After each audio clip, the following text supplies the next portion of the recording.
Last week on the show, we looked at how to make the most out of the connections you make at networking events. And this week, we're talking about follow-ups. You're watching the Chambers Quick Tip.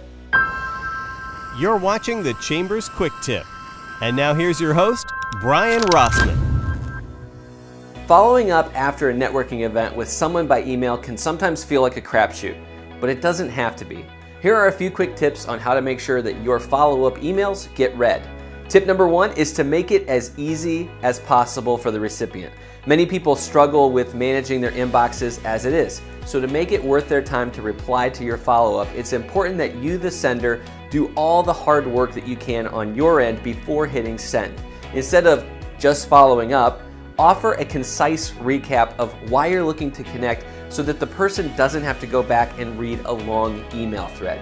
And if that person didn't respond to your email the first time, resending the same message is probably not going to get a better result the second time. So change up your message. Tip number 2 is to be polite and respectful of their time.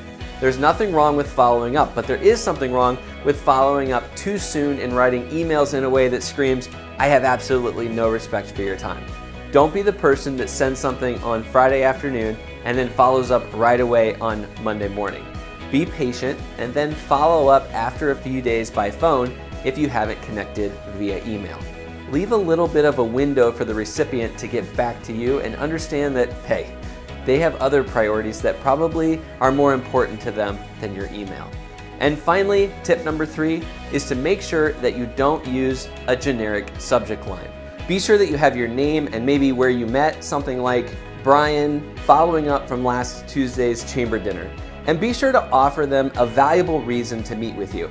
Maybe you can say, I have an idea that I'd like to run by you that I think could be a very valuable idea for the future. Everyone hates to be sold, but we all enjoy to connect with other people who don't waste our time. Following up with people that you've met with at an event is crucial. And if you do it correctly, you'll book more appointments and have great opportunities for the future. Thanks for watching the Chambers Quick Tip.